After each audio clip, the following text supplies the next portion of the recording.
인생에는 누구에게나 슬럼프라는 것이 찾아옵니다.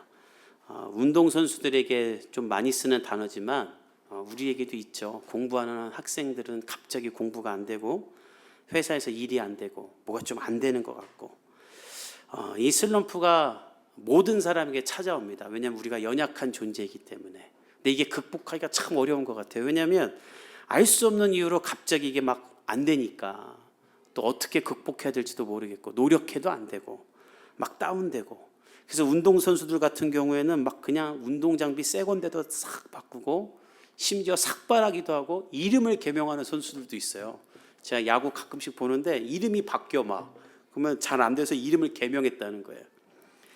어떻게 벗어나야 될지 모르니까 뭐라도 하는 거죠. 근데 여러분, 신앙에도 이 슬럼프가 있다는 것을 아십니까? 어느 순간 기도가 안 돼요. 기도하고 싶지도 않아.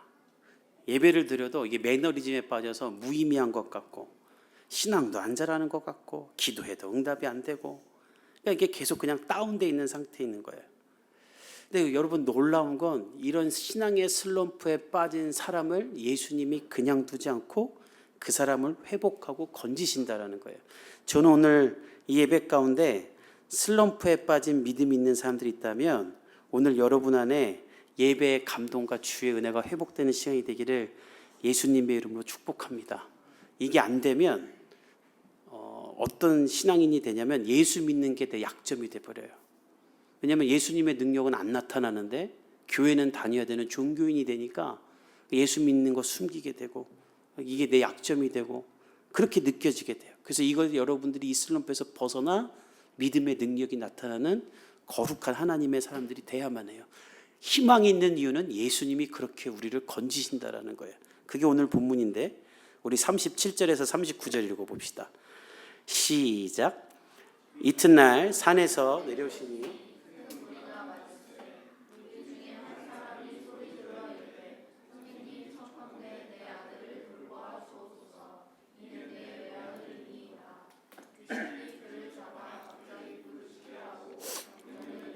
거품을 흘리게 하며 몹시 상하게 하고야 겨우 떠나가나이다.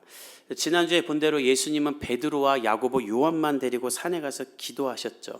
영광스러운 모습으로 변하시면서 십자가에 달려 죽을 것을 준비하셨습니다. 그렇게 기도하고 이제 내려오시는 거예요. 베드로는 영광스럽게 변한 그 영광의 자리에 초막을 짓고 거하자 했지만 예수님은 그 영광에 머물러 계시지 않고 나를 필요로 하는 사람들, 슬럼프에 빠진 사람들, 어둡고 낮은 곳에 있는 사람들을 위해 내려오시는 거예요. 우리 예수님의 사랑이 이렇게 큰 줄 믿습니다. 누가 그런 데 가고 싶어요? 영광스러운 데 있고 싶지. 근데 예수님은 어두운 곳으로 내려오는 거예요. 그리고 우리에게도 말하는 거예요. 너희도 영광을 취할 수 있는 곳에 머물러 있지 말고 예수의 사랑이 필요한 곳으로 내려가 세상을 변화시켜라. 예수님은 영광을 버리고 산에서 내려오세요. 아니나 다를까 사람들이 예수님께 막 그냥 때로 무리를 지으면서 옵니다. 다 예수님이 필요한 사람들이었겠죠. 근데 그 중에 유독 한 사람이 소리를 막 지르는데 원문을 보면 죽을 힘을 다해 소리를 지른다는 거예요. 어떻게 소리를 지르는가? 주여 나를 돌봐 주옵소서. 하나밖에 없는 내 아들이 귀신에 잡혀 있습니다. 영어 성경을 보면 테이크, 귀신이 아이를 잡고 막 흔든다는 거예요. 잡고 흔든다. 그래서 어떻게 그 내용이 증상이 어느 정도인지도 설명하는데 오늘 누가복음에는 갑자기 부르짖게 한다고 하지만 마가복음에는 벙어리가 되었다 그래요. 말을 못하게 되었다. 근데 왜 둘이 다르게 말하냐면 말 못하게 하는 귀신이 들려서 평소에 말을 하나도 못하는데 갑자기 귀신이 역사하면 막 소리를 질러서 사람을 다 놀라게 만들고 거품을 물고 이렇게 막 경련을 일으키고 그리고 자기 몸을 스스로 해야 하는데 이따 보겠지만 마가복음에 보면 불과 물에 뛰어든다. 어디 불이 있으면 불에 막 들어가는 거예요. 물로 막 들어가고. 그러니까 정말 말 그대로 귀신이 이 아이를 자꾸 흔들면서 인생을 완전 망가뜨린 거예요. 그러니까 그것을 보는 이 아빠의 심정이 어떻겠습니까? 마음이 찢어지는 거죠. 지난주에 저희 아이들이 모기에 물렸는데 둘 다 이렇게 모기 알러지가 있었고 물리면 이렇게 탱탱 보여요. 밤새 잠을 못 자요. 그것만 봐도 막 가슴이 아파요. 근데 이 아버지 어떻게 했어요? 이거 뭐 비교 대상도 안 되죠. 친구도 없었을 거고 어디 학교도 못 가고 뛰어놀지도 못하고 사람들은 저주받은 아이라고 하면서 이 부모까지 싸잡아 욕했을 것입니다. 어떻게든 고치고 싶은데 방법이 없다가 예수님의 소문을 듣고 예수님께 이 아이를 겨우겨우 끌고 온 거예요. 상상해 보세요. 멀쩡한 아이도 어디 데리고 가려면 힘든데 이런 아이 데리고 예수님 댁까지 오는 게 얼마나 힘들었겠어요. 근데 겨우겨우 왔는데 예수님이 없어. 산에 기도하러 갔대. 참 이거 어떡해요. 그래서 그냥 기다려야죠 뭐. 다른 대안이 없어 기다려야겠다 하고 기다리는데 밤이 되어도 안 내려오고 하루가 지나도 안 내려오세요. 그러니까 이런 아이 데리고 하룻밤을 그냥 이 빈들에서 자는 게 얼마나 힘들었겠어요. 아침에 일어나도 예수님이 안 일어나자 이 사람은 남아있던 9명의 제자들에게 말합니다. 당신들이 내 아이를 고쳐주십시오. 내가 듣자 하니 누가복음 9장 1절에서 봤죠. 예수님이 당신에게 능력과 권능을 주어서 여러 마을 돌아다니면서 귀신 들린 사람 고쳤다면서요. 내 아이도 고쳐주십시오. 그러니까 제자들도 우리 그런 경험이 있잖아요. 그러니까 그래 우리가 이 아이 고쳐주자. 예수님 언제 내려오실지 모르는데. 그리고 고치려고 하는데 어떻게 됐는가? 40절 읽어봅시다. 시작. 당신의 제자들에게 원문을 보면 당신의 제자들에게 간청했으나 그들은 무능했습니다 말이에요. 능력이 안 나타났다. 그럴 능력이 안 됐다. 뿐만 아니라 아이를 못 고친 것뿐만 아니라 이 사건 때문에 싸움까지 나요. 우리 자막을 통해 마가복음 9장 14절 한번 읽어봅시다. 시작. 이에 그들이 제자들에게 와서 보니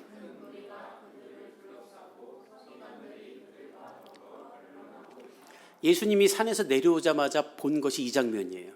제자들은 이 아이를 못 고치고 이 못 고친 걸 가지고 논쟁이 일어나는데 변론이 원문을 보면 논쟁하다예요. 말싸움이 난 거예요.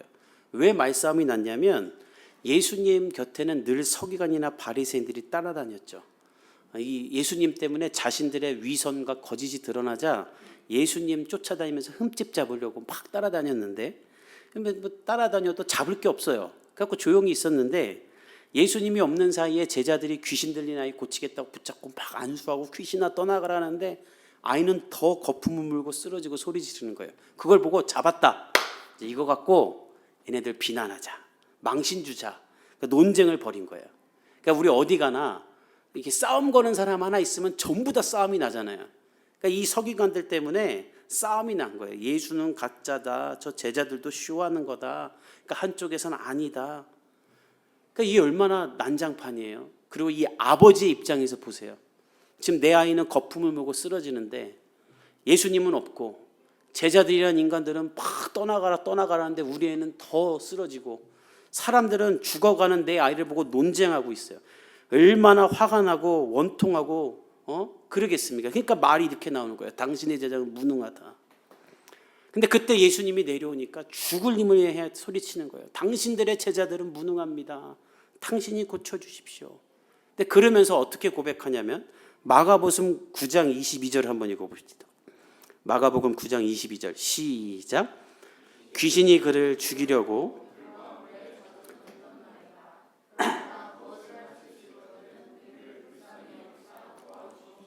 이 아버지는 예수님을 보자마자 부탁을 하는데 근데 이 부탁의 내용을 잘 보세요. 무엇을 하실 수 있거든 우리를 불쌍히 여기사 도와주소서. 이 구절을 왜 자세히 봐야 되냐면 얼핏 보면 예수님께 나와서 믿음의 고백을 한 사람들과 같은 고백이지만 아니에요. 원문을 보면 당신이 무엇이라도 할 수 있는 역량이 있다면 도와주십시오라는 말이에요. 예수님이 우리를 구해 주실 줄 믿습니다. 우리 아이를 살려 주실 줄 믿습니다가 아니라 영어 성경으로 보면 if you can do anything. 당신이 만약 할 수 있다면, 당신도 능력이 있다면. 그러니까 예수님을 향해 의심이 있는 거예요. 뭐 제자가 이런데 뭐 선생은 다르겠어? 그래서 선생이라고 부르는 거예요. 여러분 성경에 예수님께 이렇게 부탁한 사람은 없습니다. 우리가 봤던 백부장 보세요. 우리 집까지 올 거 없어요. 여기서 말씀하시면 우리 아이가 날 줄 믿습니다. 믿었어요. 혈루병 걸린 여인. 예수님 옷자락만 만지면 나을 거라 믿었어요. 그 믿음으로 구원을 얻었어요. 근데 이 아버지는 지금 그런 믿음이 없는 거예요. 왜? 없어진 거예요. 부탁했는데 안 되니까. 기도했는데 안 되니까. 제자들이 뭐 자기 이름으로 쫓아냈어요? 예수님 이름으로 쫓아냈지? 근데 안 되니까. 실패를 경험했기 때문에 예수님을 향한 믿음도 사라진 거예요. 믿음의 슬럼프에 빠진 거예요. 우리도 이런 이유로 믿음의 슬럼프에 빠진 거예요. 우리가 언제 우리의 신앙이 슬럼프에 빠지는가? 간절히 기도하고 바라고 예수님만 찾았는데도 응답이 안 될 때, 여러분, 기도하지 않는 사람은 신앙의 슬럼프에 빠지지도 않습니다. 뭐 기도를 안 했는데 무슨 슬럼프에 빠져? 공부도 열심히 한 애가 시험 성적 안 나오면 울지, 공부 안 했던 애들은 성적 안 나오면 나올 것이 나왔구나 이래요. 신앙도 마찬가지예요. 간절히 바라고 구하고 기도했는데도 안 되면 내 기도가 의미 없어지고 반쯤 포기하면서 기도하게 되죠. 이 아버지가 그런 거예요. 예수님 할 수 있으면 고쳐주세요. 왜냐면 더 기대하고 더 바라면 또 실망할까 봐. 그런데 놀라운 건 예수님이 이런 믿음 없는 이 사람을 내치거나 혼내지 않고 용납하고 이 사람을 회복하려고 하는 거예요. 먼저 이 아버지의 믿음을 회복하려고 하세요. 여러분, 이건 사실 예수님에게 엄청난 모욕입니다. 예수님 입장에서 들어보세요. 하나님의 아들이에요. 근데 나에게 와서는 고칠 수 있으면 고쳐보세요. 여러분, 손흥민한테 갖고 축구할 줄 알아요? 이거보다 1000만 배 무례한 거예요. 에? 박지성한테 갖고 맨체스터 유나이티드 아세요? 이거랑 똑같은 거라고요. 더한 거지. 예수님에게 감히. 제가 예수님이라면 야, 너 가. 됐어. 너 같은 거 안 고쳐. 이럴 것 같아요. 근데 예수님 어떻게 말씀하시는가? 우리 9장 23절 읽어봅시다. 마가복음 9장 23절. 자막으로 시작.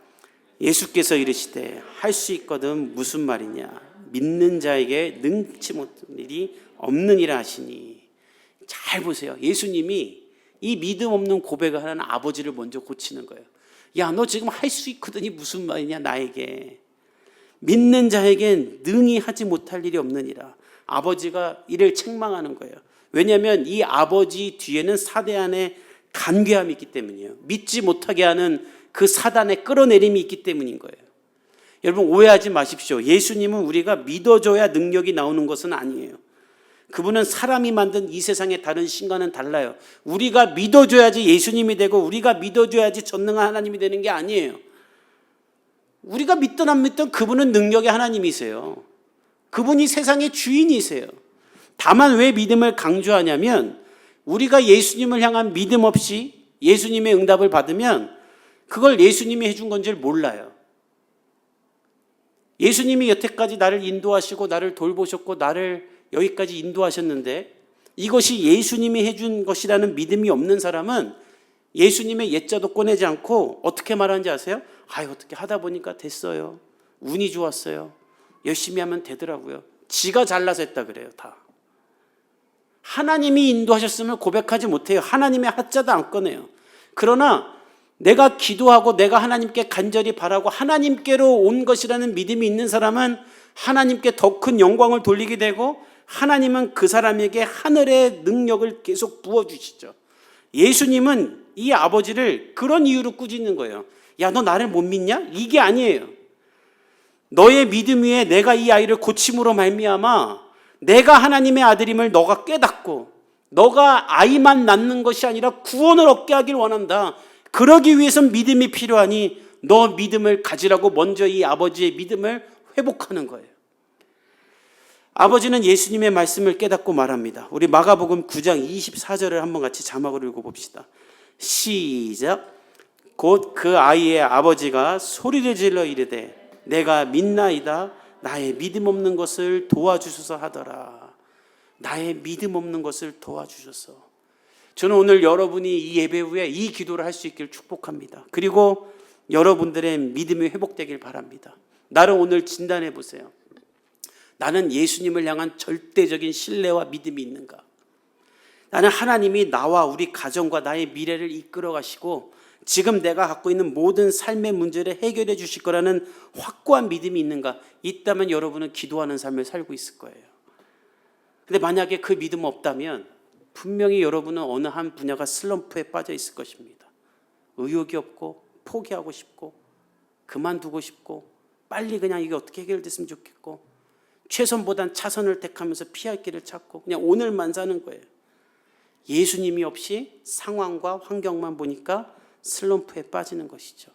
저는 오늘 여러분들이 이 예수님의 말씀이 여러분을 향한 말씀으로 깨닫고 눈을 들어 예수님을 보며 모든 포기했던 것들을 다시 시작하는 주일이 되기를 예수님의 이름으로 축복합니다.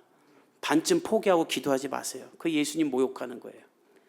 피할 길을 만들고 적당한 것 찾으면서 기도하지 마세요. 여러분, 제가 우리 교회 지금 현실에 맞춰서 적당한 것 찾으면서 우리 교회 예배 장소 찾습니까? 아닙니다. 예수님이, 하나님이 우리를 어떻게 열어주실지 모르는 그 가능성을 열고 저는 찾고 있어요. 아무것도 없지만 전능하신 하나님이 우리 교회의 주인이기 때문에. 여러분의 인생도 마찬가지예요. 여러분의 인생의 주인이 하나님이면 하나님의 이름으로 날마다 여러분의 인생의 가능성을 열고 포기하지 않고 기도하며 주님이 펼쳐주실 것을 기대하는 사람들 되기를 예수님의 이름으로 축복합니다. 그게 없으면 예수님에게 지적당해요. 오늘 예수님이 이 믿음이 없는 사람들을 지적하세요. 우리 41절에서 43절 읽어봅시다. 시작. 예수께서 대답하여 이르시되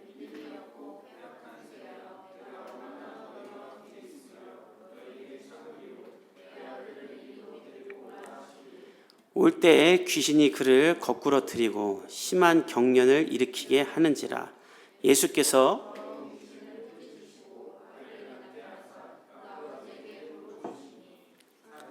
다 하나님의 위엄에 놀라니라. 그들이 당하시는 모든 일을 놀랍게 여기세 예수께서 제자들에게 이르시되. 예수님은 이런 상황을 만든 모든 사람을 혼냅니다. 오늘 보면 이 주어가 믿음이 없고 패역한 세대여예요.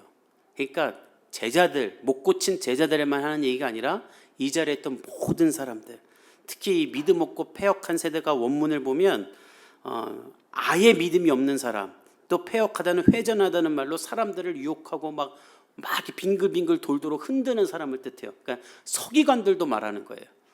막 그냥 싸움을 만드는 사람들, 논쟁하는 사람들, 또 무리들. 이 사람들을 향해 예수님은 말하는 거예요. 야, 내가 너희들과 얼마나 오랫동안 함께 있었느냐, 얼마나 많은 걸 보여줬느냐, 너가 예수를 지금 몇 년째 믿은 거냐, 근데 왜 아직도 믿음이 없느냐. 예수님이 너무 답답한 거예요. 전 예수님이 여러분의 믿음을 보며 답답하지 않길 축복합니다. 아이, 너 믿음 시원시원하다. 여러분의 기도가 그냥 하나님 듣기에 시원시원해야 돼요. 아멘. 맨날 주여 왜 저만 이릅니까? 이게 아니라 지금 나는 없지만 하나님이 이렇게 하실 줄 믿습니다. 시편에 있는 다윗이 고난당할 때 자신의 현실을 뛰어넘는 믿음의 고백을 한 것처럼 시원시원한 기도하라는 거예요. 하나님이 응답하시는 거예요. 그 기도에 얼마나 기뻐하시겠어요. 믿음의 기도지 그게. 예수님은 이 사람들을 꾸짖으시고 아이를 데리고 오라고 하세요. 그리고 아이를 낳게 하시는데, 저는 오늘 이 설교 준비하면서 가장 은혜 받았던 본문이 이 42절에 아이를 낳게 하사 그 아버지에게 도로 주시니 라는 이 본문이에요. 이 본문이 너무 은혜가 됐어요. 내가 고친 다음에 이제 내가 고쳤으니까 이 아이 내가 데리고 갈게가 아니라 그 아버지에게 도로 주셨다. 여러분, 이 아들은 이 아버지에게 삶의 전부였어요. 이 때문에 나도 미치겠던 거예요. 나도 온전한 삶을 못 살았어요. 그 아이를 고쳐서 아버지에게 돌려주신 거예요. 여러분, 여러분의 삶에 잃어버린 것을 예수님께 갖고 오면 그것이 물질이든 시간이든 상처든 아픔이든 예수님이 회복하고 여러분에게 돌려주실 줄 믿습니다. 그리고 영광 받으세요. 오늘 본문 보세요. 예수님이 행하신 일을 보며 하나님의 위엄에 놀라게 된다. 여러분의 삶에도 이런 일이 일어나기를 예수님의 이름으로 축복합니다. 그러기 위해서 필요한 것이 있어요. 바로 하나님과의 깊은 사귐을 가지는 거예요. 제자들은 이날 밤에 예수님께 묻습니다. 왜 우리는 예수님처럼 못했나요? 그것이 마가복음 9장 28절에 나오는데 우리 한번 같이 읽어봅시다. 시작. 집에 들어가심에 제자들이 조용히 묻자오되 우리는 어찌하여 능히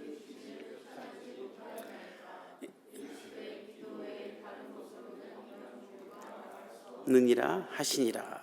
사역을 다 마치고 밤에 집에 들어가서 제자들이 묻는 거예요. 자기들도 충격이었던 거예요. 왜냐하면 누가복음 9장 1절에 그러니까 불과 며칠 전에 오병이어 기적을 행하기 전에 한 열흘 됐나? 2주 됐나? 그 전에 우리가 귀신 들린 사람들 다 고치고 병자도 고쳤는데 왜 이번에는 안 됐을까? 그리고 왜 우리가 모욕만 당했을까? 그러니까 너무 궁금해서 예수님께 그날 밤에 물은 거예요, 조용히. 근데 그때 예수님이 말씀하세요. 기도 외에는 다른 것으로 이런 종류가 나갈 수 없다. 이건 무슨 말이냐면 어떤 응답이나 초능력적인 힘을 구하기 위해서는 기도해라는 말이 아닙니다. 이 기도는 하나님과의 사귐을 뜻하는 거예요.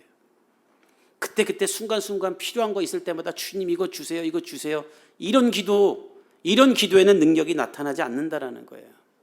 여러분, 우리 하나님의 능력은 무당이 한번 신내림 받으면 되는 것 같은 게 아닙니다. 사도 바울은 우리 안에 있는 성령을 소멸하지 말라고 하세요. 하나님의 능력이 내 삶에 나타나려면 내가 매일매일 하나님과 깊은 사귐을 하며 내가 하나님 안에 거하고 하나님이 내 안에 거할 때 주의 능력이 나타난다는 거예요. 전 여러분이 돌아오는 한 주 하나님과의 깊은 사귐을 나누며 여러분의 안에 하나님의 능력이 있기를 간절히 축복합니다. 예수님은 그것을 위해 이 땅에 오신 거예요. 그것도 가르치세요.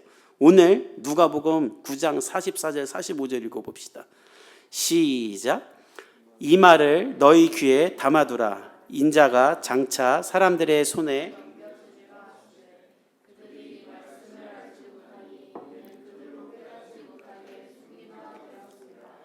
또 그들은 이 말씀을 묻기도 두려워하니라. 왜 우리는 귀신 못 쫓아냈나요? 이거에만 몰두하고 있는 제자들에게 예수님은 말하세요. 너희가 귀담아 듣고 깨달을 것은 이게 아니다. 앞으로 내가 사람들 손에 넘겨질 걸 깨달아라. 그러니까 내가 행한 기적과 이사에 너희들이 빠져있지 말고 앞으로 내가 너희를 위해 십자가에 달려 죽을 것을 더 깊이 생각해라. 그러니까 지금 예수님이 제자들에게 알려주고 싶은 건 순간순간 생기는 인생의 문제를 해결하는 법이 아니에요. 그러니까 그렇다고 또 예수님이 또 우리의 일상의 삶을 무시한다고 생각하지 마십시오. 필요한 게 있을 때는 구하세요. 예수님의 도움을 요청하세요. 예수님이 분명히 채워주실 거예요. 그러나 보다 예수님이 우리에게 궁극적으로 주고 싶은 건 무엇인가? 우리를 구원하겠다는 거예요. 우리에게 영원한 생명을 주겠다는 거예요. 내가 십자가에 달려 죽음으로 너희들에게 하나님의 영광을 맛보게 하겠다는 거예요. 저는 여러분 안에 나를 위해 십자가에 달려 죽으신 예수님을 향한 이 은혜가 더 크게 있기를 원합니다. 매일의 여러분의 삶에 예수님 뭐 해주세요, 뭐 해주세요, 뭐 해주세요 이런 기도보다는 내가 예수의 그리스도의 십자가의 은혜에 더 깊이 잠기게 해주세요. 죄로 가득한 나, 믿음도 없고 의심만 있고 능력도 없고 맨날 불안해하는 나, 이런 나를 예수님이 왜 죽기까지 사랑했는지 묵상하고 기도하고 그 은혜를 발견하는데 여러분들이 더 집중했으면 좋겠어요. 이 감격이 여러분 안에 있는지 한번 확인해 보세요. 어제 저희 가정이 가정 예배를 드리는데 성현이 돌아가면서 기도를 하는데 성현이가 기도를 하는데 성현이는 맨날 장난스럽게 기도를 해요.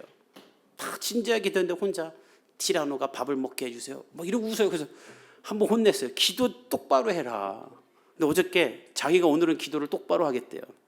근데 너무 깜짝 놀란 기도를 했어요. 제가 워딩 그대로 불러드릴게요. 예수님 십자가에 달려 죽지 마세요. 내가 같이 있을게요.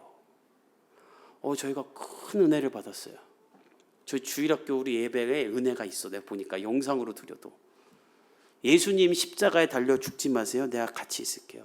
이 5살짜리 아이가 예수님이 날 위해 십자가에 달려 죽으셨다는 것을 듣고 왜 날 위해 죽었지? 예수님 안 죽었으면 좋겠는 거예요. 그리고 예수님이 다 버림받았다는 걸 듣고 내가 예수님하고 함께 있겠다라는 그 고백을 하는 거예요.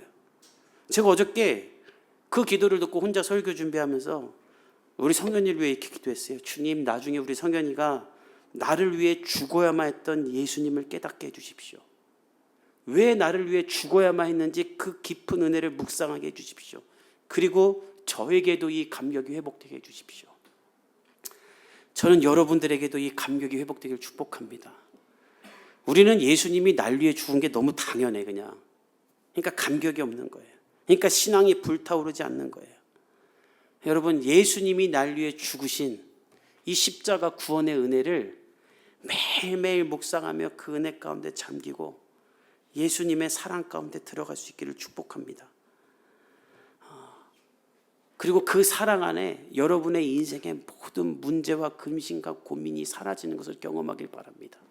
날 죽기까지 사랑하고 날 구원하신 예수님이 여러분의 삶의 문제를 하나 해결하지 않으시겠어요? 그걸로 흔들리지 마세요. 나를 죽기까지 사랑한 십자가를 보며 여러분의 믿음을 회복하세요. 여러분 안에 잠재된 신앙이 다시 불타오르길 축복합니다. 그 방법은 날 위해 십자가에 달려 죽으신 예수님을 바라보는 거예요. 돌아오는 한 주 그 십자가 안에서 하나님과의 깊은 사귐이 있기를 예수님의 이름으로 축복합니다. 그리고 여러분의 가정 안에 이 십자가 은혜를 회복하세요. 여러분 가정을 돌아보세요. 부모님부터 자녀들까지, 형제까지 다. 혹시 우리 집안이 믿음의 슬럼프에 빠져 있진 않은가? 우리 가족이, 우리 부모님들이 십자가를 바라보며 주님과 깊은 사귐이 있는가? 정말 예수님을 사랑하는가? 여러분 그거 한번 진단해 보세요. 우리 집 자산이 얼마인지, 빚이 얼마인지, 우리 아이 성격이 어떻고 공부는 잘하지만 진단하지 말고 우리 가정이 하나님과의 관계가 어떤지를 진단해 보세요. 그리고 그것을 위해 여러분들이 먼저 기도하세요. 지난주 뉴스에 나왔는데, 오늘 주보에도 적어놨는데, 우리나라 청소년 흡연율과 음주율이 마구마구 올라간답니다. 근데 왜 올라가느냐를 조사해봤더니 술을 부모들이 가리킨대요.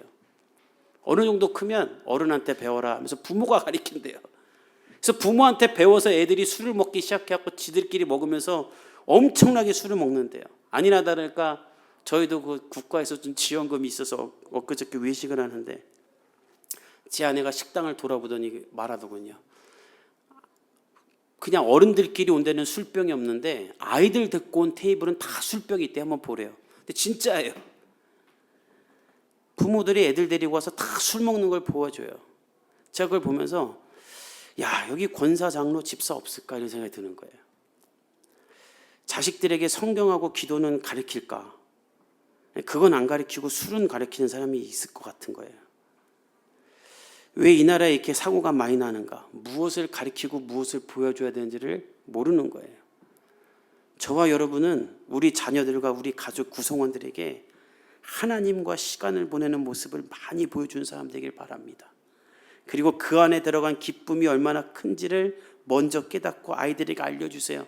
아이들이 흔들리지 않고 예수님만 붙잡고 이 세상 가운데 승리하는 삶을 살 것입니다. 돌아오는 한 주 저와 여러분이 그런 사람들 되기를 예수님의 이름으로 축복합니다. 우리 함께 기도하겠습니다.